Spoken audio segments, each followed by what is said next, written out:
Siguiente invitado, me voy a tomar unos segundos, me voy a tomar una licencia en la previa de lo que va a ser el Día Mundial de la Prensa, porque a partir de esta fecha, que por cierto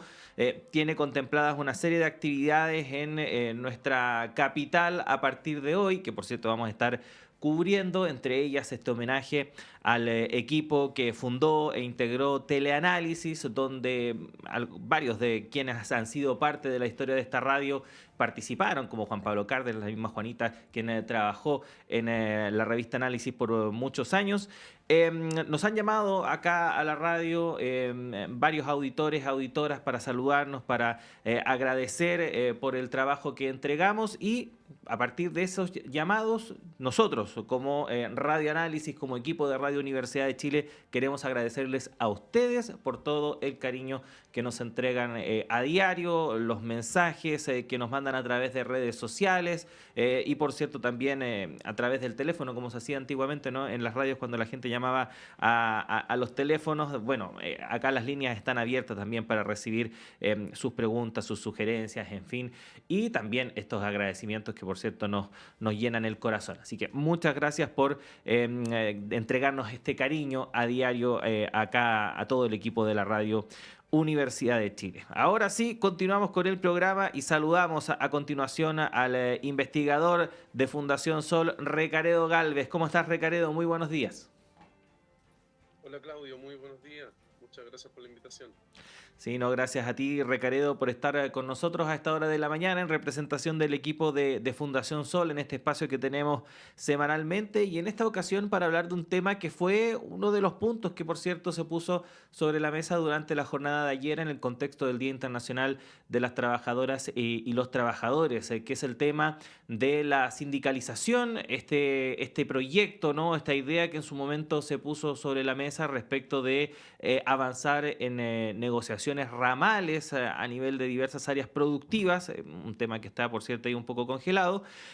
y a partir de eso destacar un trabajo que ustedes han hecho ahí en Fundación Sol, un nuevo estudio titulado Sindicatos y Negociación Colectiva, Panorama Estadístico Nacional y Evidencia Comparada a 2024, es decir,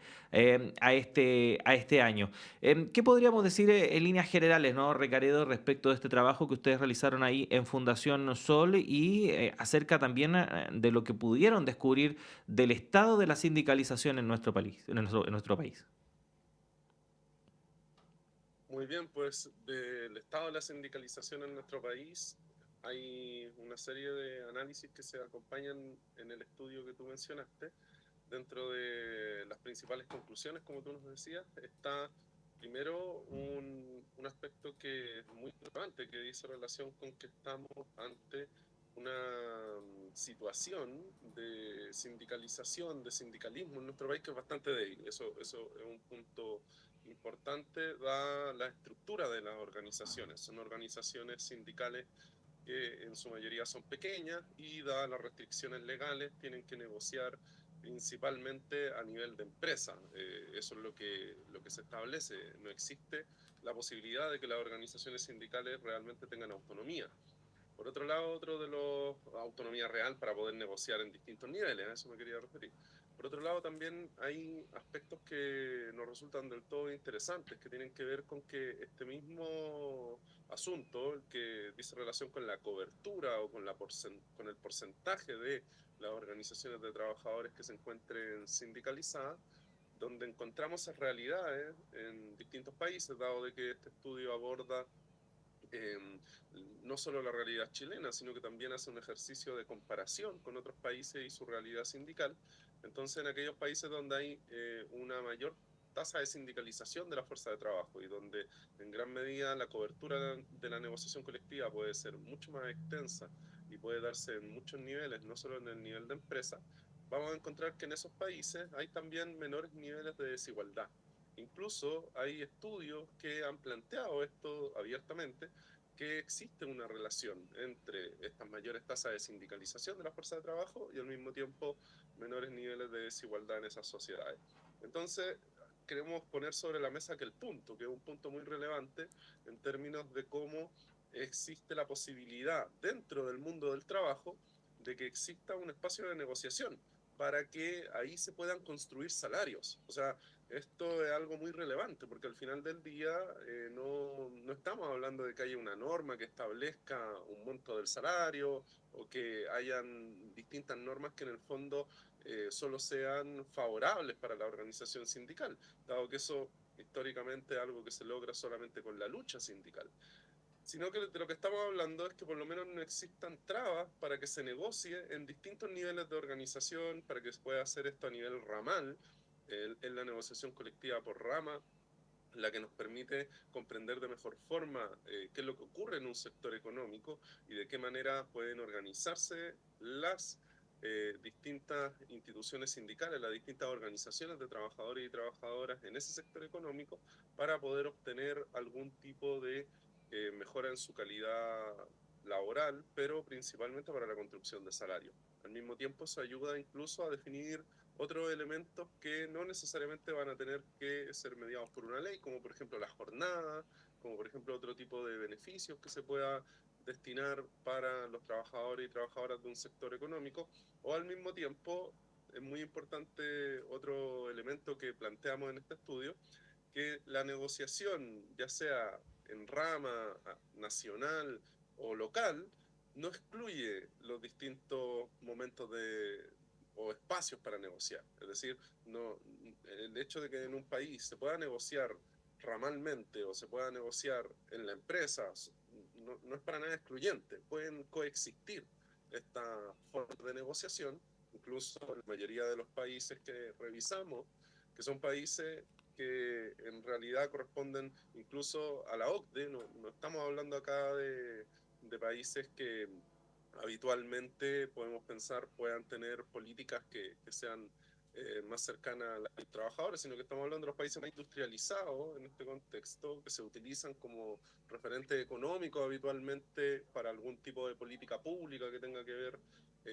con el ámbito más relacionado con la economía en general, pero en este caso, si las miramos en términos de sindicalización, vemos que son mismos países que sirven para referente en otras materias. Si los tomáramos como referente en términos de la posibilidad de negociar en distintos niveles, ahí pareciera que no estamos dando con el examen, o sea, no estamos llegando, estamos muy lejos todavía de que puedan existir estas libertades, de que en el fondo se puedan construir salarios dentro del mundo del trabajo a través de la negociación entre organizaciones de trabajadores y empleadores. ¿Ya? Entonces, ahí es donde queríamos colocar el acento, Uh porque -huh. si lo pensamos, solo para cerrar esta idea, de 23 países de la OCDE que observamos, al menos en 21 había negociación colectiva en más de un nivel, y quienes no estaban dentro de ese grupo eran Chile y Japón. Entonces, en gran medida eso es un aprendizaje que tenemos que tener sobre la mesa y que tiene que empujarnos a mirar en la dirección donde realmente se valore la negociación colectiva de los trabajadores de forma libre, en los niveles que ellos requieren. Ujú. Recaredo, sabemos que los porcentajes de trabajadores que pueden realizar una negociación colectiva en sus trabajos es baja. Pero incluso dentro de ese porcentaje bajo existen problemas. Un porcentaje importante de esas negociaciones se hacen en condiciones que podrían calificarse de precarias. ¿Cuál es la realidad de los trabajadores que efectivamente pueden realizar negociaciones colectivas, pero que aún así incluso no se llegan a los resultados que uno desearía que pudiesen tener? Bueno, acá en gran medida estamos en un escenario que es del todo desfavorable para y los trabajadores en Chile. Nosotros hacíamos una reflexión en términos de cómo esto impacta principalmente en el nivel de salario. Si nosotros observamos la distribución general de los ingresos en nuestro país, o incluso si miramos solamente un nivel más exigente para el análisis, que podría ser aquellas empresas privadas de 200 y más trabajadores, lo que observamos es que en términos de salario en esas empresas no estamos en una situación que se escape demasiado de la realidad general. O sea, ahí tenemos que la mitad de y los trabajadores está rondando los 700.000 pesos de ingreso líquido mensual o menos, ¿ya? Entonces, esto ya nos da una idea de cuán importante es que existan niveles de negociación colectiva donde realmente podamos tener una perspectiva más clara de las ganancias de un sector económico como tal, y no solo estar encerrada la y los trabajadores en una negociación con su empresa, que muchas veces estas empresas corresponden a distintas otras empresas que cuando las miramos sectorialmente, cuando las vemos a ese nivel productivo, vamos a poder identificar de manera más clara cuáles son los niveles de ganancia y de acumulación que estas empresas pueden llevar a cabo versus cuál es la realidad salarial de la y los trabajadores de las mismas. Entonces, desde nuestro punto de vista, hay acá una realidad que es muy importante de visualizar y sobre todo de discutir.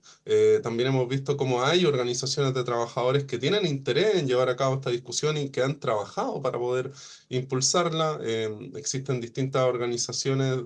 no solo sindicales, sino que confederaciones que han estado trabajando en diseñar propuestas para llevar a cabo negociaciones colectivas sectoriales y llegar a este nivel de negociación colectiva ramal. Entonces termina siendo algo que probablemente, más allá de lo que en la normativa nos vayamos a encontrar que proponga el gobierno, que están hablando,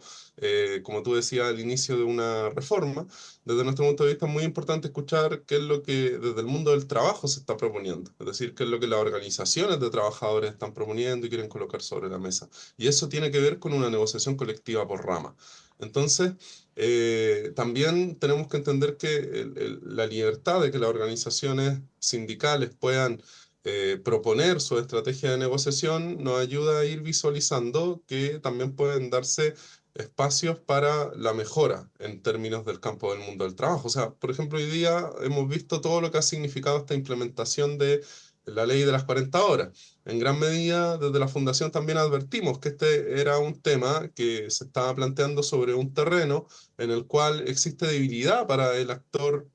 del mundo sindical, para las organizaciones de trabajadores, para poder llegar a una negociación en su empresa y poder determinar con eso la mejor manera de implementar esta política. ¿Eso qué quiere decir? Quiere decir de que antes de hacer ese tipo de reformas, es importante fortalecer a quienes están en el mundo del trabajo, porque si no, al final de cuentas van a quedar una serie de situaciones delegadas a la negociación que se dé entre empleadores y trabajadores, pero si sabes que uno de esos actores es más débil estructuralmente, dada la historia de la implementación del plan laboral, dado que las reformas que se han hecho en el modelo de relaciones laborales en nuestro país han sido muy acotadas y no han desmontado del todo el modelo de relaciones laborales que instaló José Piñera durante la dictadura, se vuelve urgente pensar en cómo revertir esa situación y cómo quitar las trabas que existen desde el espacio normativo, desde la norma, desde la ley y las instituciones estatales, para que realmente se pueda llevar a cabo algo tan básico como lo que reconoce la propia OIT como la libertad sindical, que contiene la libertad para que las organizaciones de trabajadores determinen sus propias estructuras, la libertad para que puedan proponer la negociación en los distintos niveles, y al mismo tiempo la libertad para poder llevar a cabo procesos como la huelga, que en el fondo se llevan cuando el conflicto en el espacio laboral no quiere ser atendido por la parte empleadora, ¿verdad? Y es necesario buscar acercamiento y por eso es que los trabajadores en ese contexto deciden paralizar y hacer ese llamado de atención. Entonces, y al mismo tiempo existen distintas posibilidades de que la huelga pueda tener un momento en el cual los trabajadores la lleven a cabo, no necesariamente en la negociación colectiva arreglada, como habitualmente en términos normativos hoy día hemos visto que está establecido en nuestro país. Entonces creemos que ahí hay una serie de piezas de este engranaje que se pueden mover cuando tiene más poder el actor del mundo del trabajo, la y los trabajadores, y son piezas que en el fondo permiten que realmente exista un mayor nivel de direccionalidad respecto de cuál es la sociedad que queremos en términos del mundo del trabajo. O sea, desde nuestro punto de vista hay que mirar realidad con el trabajo en el centro y darnos cuenta de todo lo deficitario que hoy día tenemos en ese contexto y cómo eso impacta tanto en la vida actual, es decir, hoy día en términos de la relación entre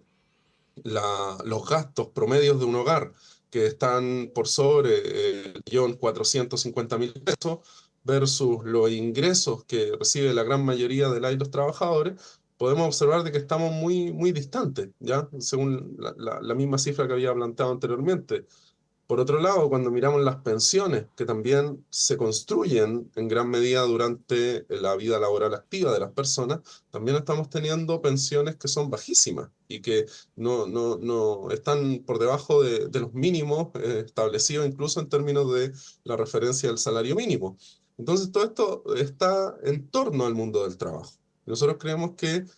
una manera de ir avanzando en la resolución de estas cosas es que tenga el poder suficiente la organización de trabajadores y trabajadoras para, a través de la negociación, o sea, creo que el planteamiento es bastante cauteloso incluso, ni siquiera está proponiendo cómo tiene que ser esa nueva realidad, sino que incluso está proponiendo que exista la posibilidad de negociarlo, Ujú. de discutirlo, de construirlo en conjunto. Entonces creo que hemos estado en un extremismo en términos de la exclusión de estas posibilidades para la y los trabajadores y es una situación que no da para más. O sea, probablemente si no salimos de ese inmovilismo en el que se ha estado de poder hacer cambios estructurales reales, lo que vamos a seguir viendo es el deterioro de la situación del trabajo y de la vida de las personas, porque Ujú. al final de cuentas esto impacta directamente en la vida, en los cuidados de la y los trabajadores y sobre todo a la larga es algo que nos va a llevar a una sociedad que va a tener que enfrentar estos problemas y con las estructuras que hoy día tenemos en salud, en pensiones, en términos del trabajo, probablemente la manera en la que se va a abordar no va a ser la mejor, como lo hemos Sí. estado viendo. Sí, bueno, Recaredo, queremos agradecerte como siempre el tiempo que tienes para estar con nosotros, con nuestros auditores y auditoras, y recordarle también a nuestros seguidores que pueden visitar el sitio web www.fundacionsol.cl. Ahí van a encontrar entonces el estudio completo, sindicatos y negociación colectiva, panorama estadístico nacional y evidencia comparada a 2024. Recaredo, un abrazo, te esperamos en una próxima ocasión. Gracias a ustedes, un abrazo también y que estén muy bien con lo que comentaba al principio de la conmemoración. Un Sí, abrazo. muchas gracias. Y nos vamos, son las 9.